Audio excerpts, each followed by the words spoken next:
ശ്രീമതി സജിത മഠത്തിൽ നമുക്കൊപ്പം ചേരുന്നുണ്ട്. ശ്രീമതി സജിത മഠത്തിൽ, ഒരു റിപ്പോർട്ട് ഒരു കമ്മിറ്റി തയ്യാറാക്കി അതിൽ വിറ്റ്നസ്സായിട്ടുള്ള ആളുകൾ നൽകിയിരിക്കുന്ന വിവരങ്ങൾ അത് ക്രോഡീകരിച്ചുകൊണ്ട് റെക്കമെൻഡേഷൻസ് അടക്കമാണ് ഈ 3 അംഗ കമ്മിറ്റി ഇപ്പോൾ തയ്യാറാക്കിയിരിക്കുന്നത്. പലതും ഷോക്കിംഗ് റെവലേഷൻസ് ആണ്. മുന്നിലുണ്ടായിരുന്ന പല ഊഹാപോഹങ്ങളും സിനിമയ്ക്കുള്ളിൽ നടക്കുന്നത് എന്താണ് എന്നത് പൊതുസമൂഹത്തിലേക്ക് വന്നുകൊണ്ടിരിക്കുകയാണ്. ഓരോ പേജും എടുത്ത് നോക്കുമ്പോൾ ഓരോ വിറ്റ്നസ്സും പറഞ്ഞിരിക്കുന്നതിൽ നിന്ന് എത്തിയിരിക്കുന്ന അസംഷൻസ് അല്ലെങ്കിൽ റെക്കമെൻഡേഷൻസ് എന്ന് പറയുന്നത് അത് ഉടനടി നടപ്പാക്കേണ്ടതാണ്. 4.5 വർഷമായി റിപ്പോർട്ട് തയ്യാറായിട്ട് ഇനിയെങ്കിലും നടപ്പായില്ലെങ്കിൽ സിനിമയെന്ന പാഷനുമായി വരുന്ന ഒരുപാട് പെൺകുട്ടികൾ ഈ മേഖല വിട്ടുപോവുകയോ അല്ലെങ്കിൽ ഈ ടാഗ് ലൈനുകളിൽ ചുരുങ്ങുകയോ ചെയ്യേണ്ട ഒരു സാഹചര്യം ഉണ്ടാകില്ലേ?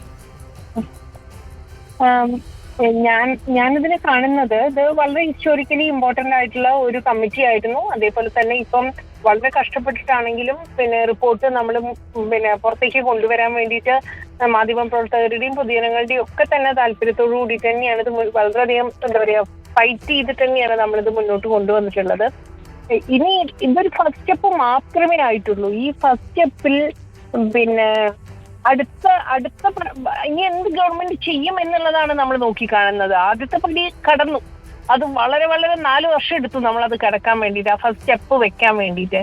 ഇനി ഇതൊരു ഗവൺമെന്റ് രേഖയായി കഴിഞ്ഞു. ഇത്രയും കാലം ആ രേഖയിൽ എന്താ ഉള്ളത് നമുക്ക് അറിയില്ലായിരുന്നു. ഇപ്പം ഗവൺമെന്റിന്റെ രേഖ തന്നെയാണത്. അതിൽ പറഞ്ഞിട്ടുള്ള എല്ലാ കാര്യങ്ങളും ഗവൺമെന്റിന്റെ പോളിസിയുടെ ഡിസ്കഷനിൽ വരേണ്ട കാര്യങ്ങളുമാണ്. ഗവൺമെന്റ് എന്ത് ചെയ്യും, ഇത് മാറ്റാൻ വേണ്ടി, ഈ അവസ്ഥയെ മാറ്റാൻ വേണ്ടി ഗവൺമെന്റ് എന്ത് ചെയ്യും എന്നുള്ളതാണ് നമ്മൾ പ്രതീക്ഷിച്ചുകൊണ്ടിരിക്കുന്നത്. ആ ഒരു പണി ഇൻഡസ്ട്രിയുടെ ഭാഗത്തുനിന്ന് എന്ത് സംഭവിക്കും, അതേപോലെ തന്നെ ഗവൺമെന്റിന്റെ ഭാഗത്തുനിന്ന് എന്ത് സംഭവിക്കും എന്നുള്ളത് നോക്കുക എന്നുള്ളതാണ് നമ്മൾ ഈ ഒരു മൊമെന്റിൽ ചെയ്യേണ്ടതെന്ന് എനിക്ക് തോന്നുന്നത്.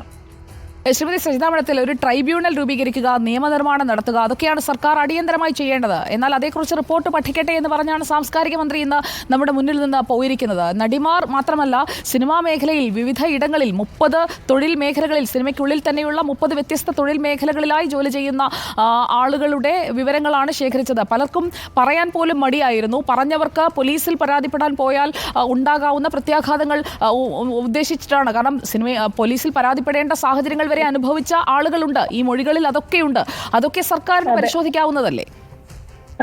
ഇത് ഓൾറെഡി ഗവൺമെന്റിന്റെ കയ്യിൽ ഉണ്ടായിരുന്ന രേഖ തന്നെയാണല്ലോ. അപ്പൊ സ്വാഭാവികമായിട്ടും അവരത് പരിശോധിച്ചിട്ടുണ്ടാവും തന്നെയാണ് ഞാൻ വിശ്വസിക്കുന്നത്. അത് പുറത്തു വന്നിട്ടില്ല എന്നുള്ളതല്ലേ ഉള്ളൂ.